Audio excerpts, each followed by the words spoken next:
On this July 13th, we find ourselves at about the halfway point of summer.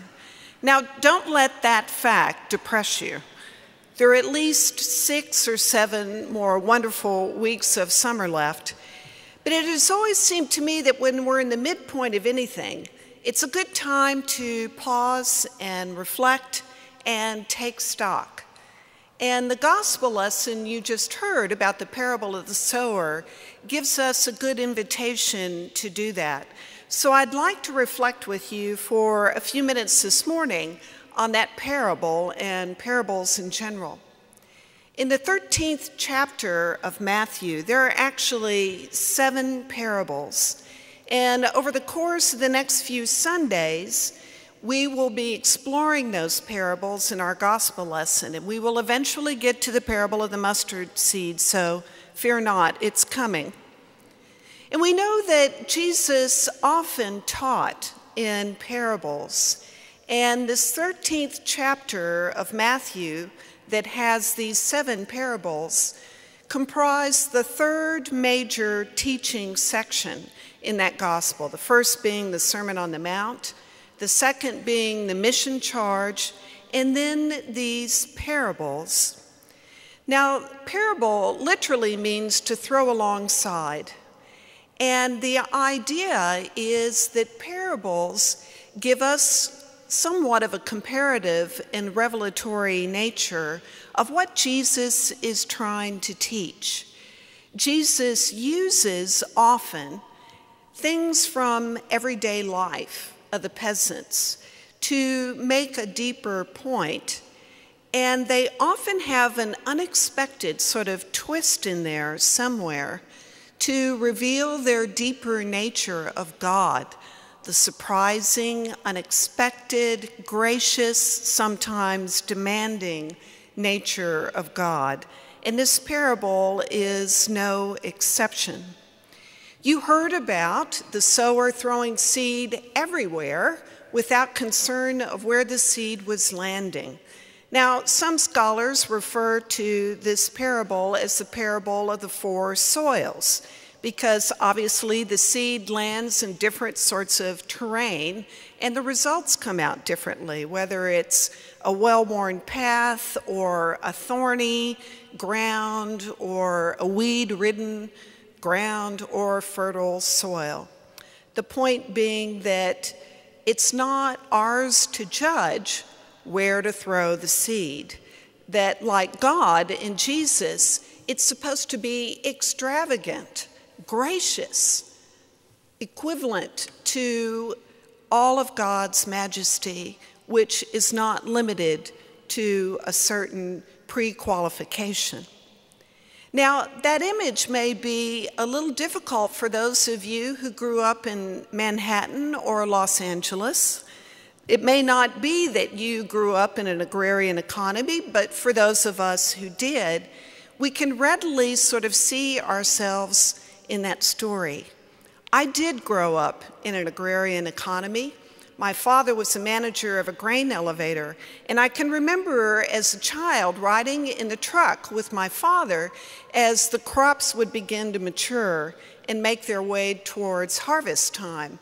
And literally, field next to field next to field would look vastly different. And I always puzzled, why was that the case if they're really right next door to one another? I mean, one field might look like it had grain that was pretty puny and anemic. The next field was chock full of weeds and what my father would call trash. And then there would be this incredibly gorgeous field of these full grain sorghum heads that we knew would make a bountiful crop. So what was the difference? So my father would carefully explain to me that crop number 1 that looked puny and anemic might have been with a farmer who was a little parsimonious in terms of the quality of the seed that he was farming and the preparation of the soil and the fertilization, and hence it bore these puny little heads of grain. The next field might have been a farmer who was just a little bit lazy, about plowing the field after the harvest and getting rid of the weeds and tending and nurturing this field as to prepare it for the seed. The third field might have been a good farmer who had done all the right things to ensure producing a bumper crop. Well, that's one way to illustrate it, and it was also part of the experience of the peasants. But note what Jesus does not say in this parable. Jesus doesn't say anything about testing the quality of the soil. There's no pre-qualification mentioned in terms of where to throw the seed. The deeper nature of it is that it's not ours to judge, because God is gracious, God is extravagant, God is perfectly capable of, even in thorny places, producing a harvest that's 100-fold. Our job, our responsibility when we assume the role of a sower is to give it all away, just as we have received it. And as I was thinking about this parable in a more contemporary application, I was reminded of a ministry in Washington and some other urban areas around our country of street church. In downtown Washington, Epiphany Episcopal Church has a ministry that other churches join in, including some from our Cathedral community, that offers a Eucharist and lunch to the homeless population, largely, in a downtown park. And every Tuesday, rain or shine, volunteers meet at Epiphany to make sandwiches and to make ready for the Lord's table, the bread of life that feeds us spiritually.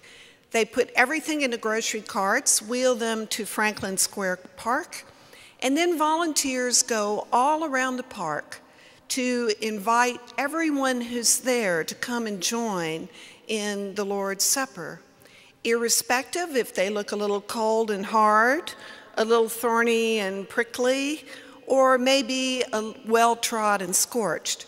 You see it all. And so homeless and office workers and tourists alike are all invited to just come. And the seeds are thrown wide and extravagantly and graciously.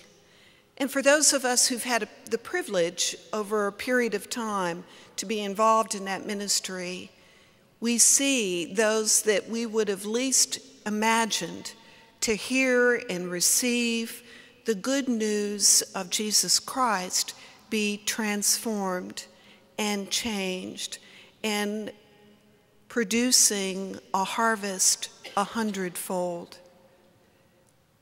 So often I think that we try and calculate and intellectualize where we should put our time and our energy and resources. Jesus reminds us in this parable that our job is simply to give it away extravagantly as we've received it. Mother Teresa once said that God has not called me to be successful. God has called me to be faithful. At this midpoint of summer, we also reflect on what it means to be receivers, not just sowers, but receivers. And Jesuit writer James Martin, in his book, Jesus, a Pilgrimage, has a chapter written about the parables, and he speaks very poignantly about this very parable. He talks about his quest when he went to the Holy Land to find the Bay of Parables, and everyone looked puzzled when he asked them where that was, but lo and behold, he finally found one person who knew what he was speaking of, and he directed him to this area in the Holy Land that's not very far from Capernaum. And as he approached the landscape, he saw that there was a natural amphitheater, a slope in the hillside that would have been a perfect place for a group to gather and for Jesus to have gotten in a boat, gone out in the water, so that his voice would carry over the water and that everyone gathered would hear. What Martin didn't anticipate and what he discovered was that the terrain around the amphitheater was thorny. There were a lot of rocks, bare, scorched places, and yes, very fertile soil, all right there. That Jesus, and in fact, had used what was right around him to make a deeper point. As we reflect on our own gardens, our own quality of soil, and we have 6 to 7 weeks left to slow down a bit and reflect, think about the places in your heart and spirit that might need to be freed of a few weeds or thorns and prickly things, or maybe some cold, hard rocks.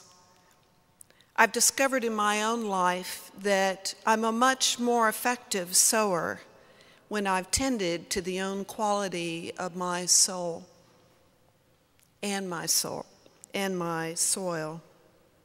So I offer you that. C.H. Dodd talks about parables being an opportunity to tease the mind into active thought.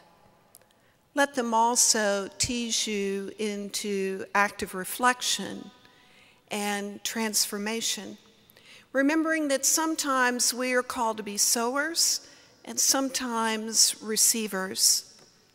And in the words of Mother Teresa, most importantly, God has not called us to be successful. God has called us to be faithful. Amen.